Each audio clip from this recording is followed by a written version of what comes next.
Quoted Jump 27. Responsibility. Taking charge and owning actions. Hello friends, welcome back to Raja's Treasure Chest Unlocked, where we explore life's gems. Having dealt with an important virtue, self-discipline, we delve today into another essential virtue everyone must strive to cultivate and nurture: responsibility. To respond is to answer.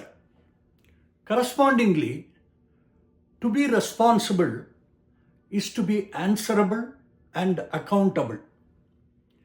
On the other hand, irresponsible behavior is a sign of immaturity. Taking responsibility, being responsible, is the hallmark of true maturity. An immature Adam laid the responsibility on Eve. An equally immature Eve blamed the beguiling serpent. She or he made me do it is a traditional drama reenacted in every generation. Owning responsibility for one's own actions requires moral courage. Winston Churchill beautifully captures the essence of taking responsibility. The price of greatness is responsibility.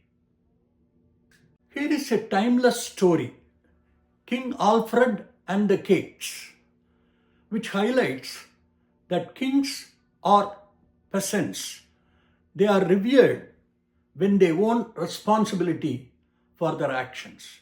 King Alfred, the ruler of West Saxons in England during the 9th century, was a wise and just leader who fought many battles. However, his army was broken and scattered. Disguised as a shepherd, Alfred fled alone through the dense forest.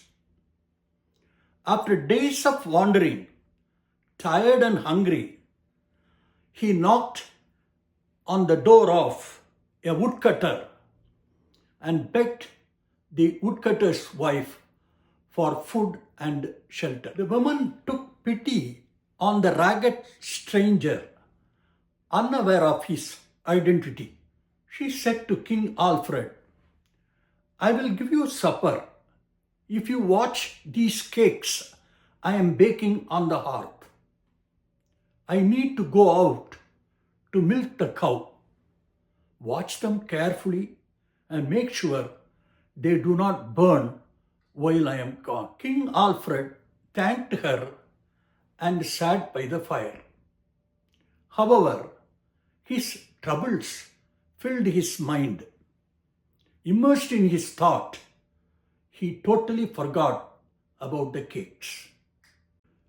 When the woman returned, she found her house full of smoke and the cakes burned to a crisp. Angrily, she cried out, "You lazy, good for nothing. Look at what you have done. You want something to eat, but you do not want to work for it. Now none of us will have supper." Alfred, jolted out of his thoughts, hung his head in shame. At that moment, the woodcutter entered and immediately recognized the stranger. "Be quiet," he said to his wife. "Do you know whom you are scolding? This is our noble ruler, King Alfred." Horrified, the woman begged for forgiveness.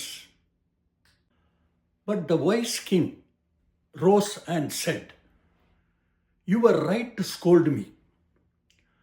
I accepted the duty of watching the cakes and failed. I deserved your words. Anyone who takes on a task, large or small, must perform it faithfully. I have failed this time, but it will not happen again. My duties as king await me. We do not know whether King Alfred had supper that night, but history tells us he soon drove Danes out of England. The story of King Alfred and the cakes reminds us that taking responsibility, whether for big tasks or small ones, is a mark of maturity and integrity. It emphasizes the importance of accountability and the wisdom of learning from one's mistake. Remember, taking charge and owning our actions is a vital step in cultivating responsibility. Stay tuned for more gems from Raja's treasure chest. Till then, yours truly, Raja Nagarajan.